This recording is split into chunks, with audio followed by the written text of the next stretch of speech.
कधीच नाही चुकणार तुमचे फेवरेट टीव्ही शोज झी5 सोबत, तेही एकदम फ्री।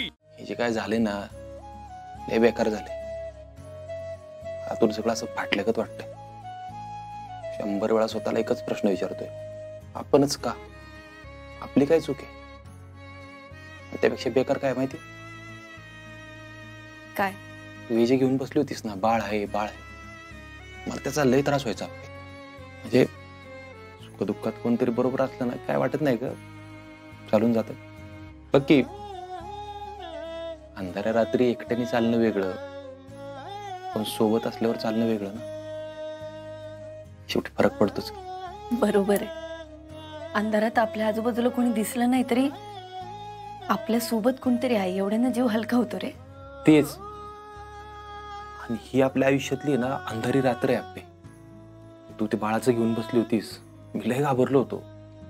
मला असं वाटलेलं की तू हरवत चाललीस कुठेतरी। आणि अंधार पण एवढं होतं ना की असं वाटलं तू नाही सापडणार परत।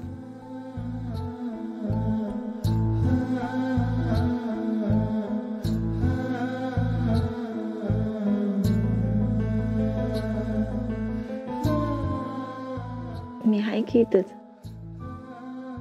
आपण एकत्र मार्ग काढूया।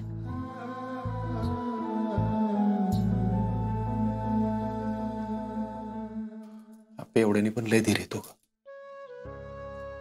तसं काय, आपल्याला झालेली जखम सगळ्यांना दिसत असते। दुखतंय किती हे फक्त आपल्यालाच माहित असतं। आणि त्यात दोघांना एकसारखी जखम झाली, म्हणून म्हणते तू माझी काळजी घे, मी तुझी काळजी घेते। ही आपली आहे माझी, हीच कुठेतरी हरवली होती ना। पण आता सापडली आहे की। अर्जुन, हळूहळू का होईना पण आपण मार्ग काढूयात। आपले त्यासाठी पहिली पायरी ही आहे की हे फोटो पहिले काढून टाकू आपण। काढायचे ना?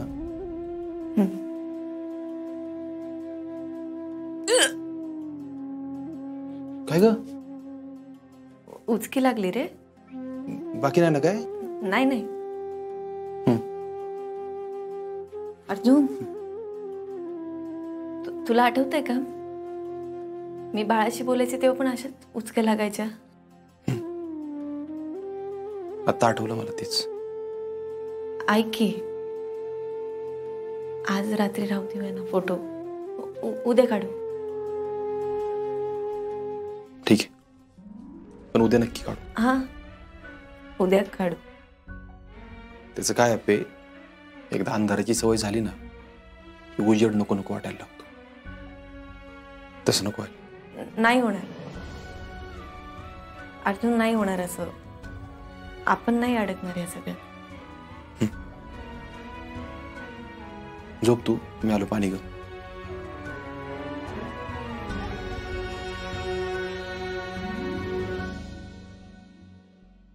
झी5 ॲप डाउनलोड करा आणि पहा सर्व एपिसोड्स एकदम फ्री।